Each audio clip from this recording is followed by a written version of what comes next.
This video costs you nothing but less than 5 to 6 minutes, but it will make you one of the smartest people in the room.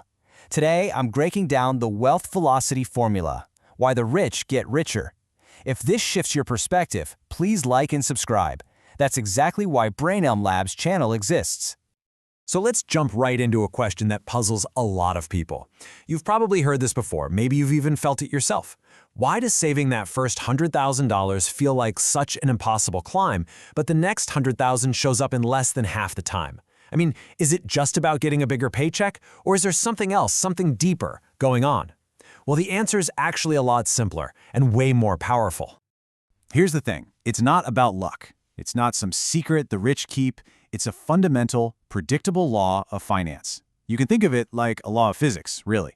And once you understand it, you can start using it. So let's break down the two opposing forces that are in control of this whole thing. Okay, the first force we need to get our heads around is the one that's constantly holding people back. The best way to think about it is like a financial version of gravity. When you don't have a lot of money, this force is incredibly strong, always pulling you down, making it really, really hard to even get off the ground.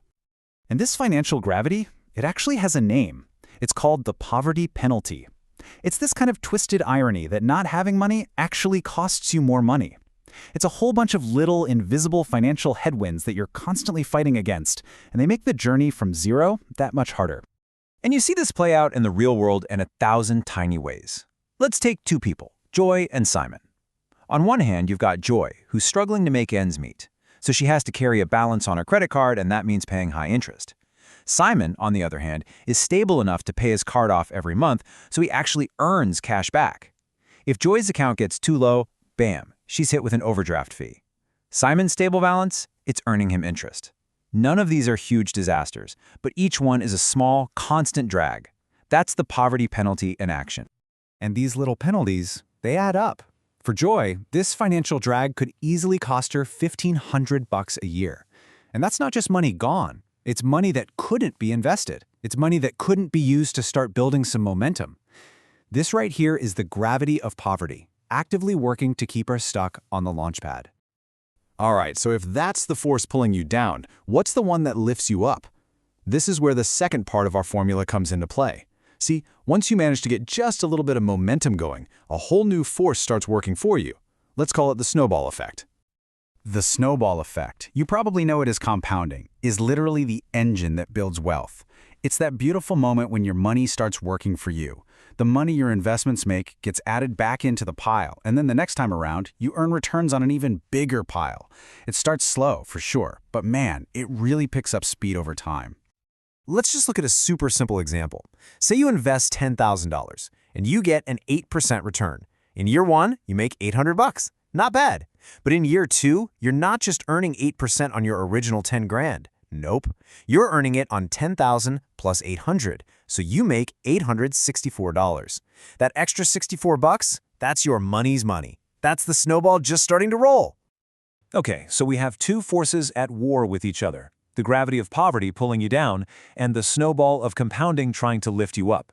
The entire game of building wealth is just about getting that snowball moving fast enough to overcome gravity. This is what we call achieving escape velocity. And there's a name for this incredible tipping point. It's called the position of advantage. It's that almost magical moment where the money your assets are generating starts to do more of the heavy lifting than your own savings do.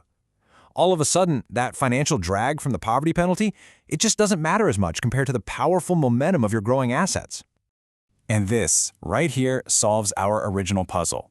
To get to your first 100K, you have to do almost all the work. You're contributing about 80% of it from your own pocket. But to get to the second 100K, look at that, the roles have completely flipped. Your snowball, your investments, is now doing more than half the work. You're no longer just saving, you're accelerating. And that's the key. Once you hit that position of advantage, you've done it. You have broken free from financial gravity. Your wealth is no longer this heavy thing you have to push uphill. It's now a satellite in orbit, and it's generating its own momentum, getting bigger and faster all by itself. So this all sounds great in theory, but what does it actually mean for you right now?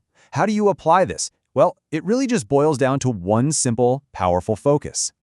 Your number one job, your most important financial mission, is to fight like crazy to build your first meaningful asset. Doesn't matter if it's 10K, 50K, or 100K. That first chunk is the hardest to get because you're fighting the full force of gravity with almost no help from your snowball. But every single dollar you save and invest is a push against that gravity. Getting that first asset built is what starts the whole process. It really does change the entire game. If this helped you think clearly about the wealth velocity formula, please like and subscribe. The next video covers what most people still don't see.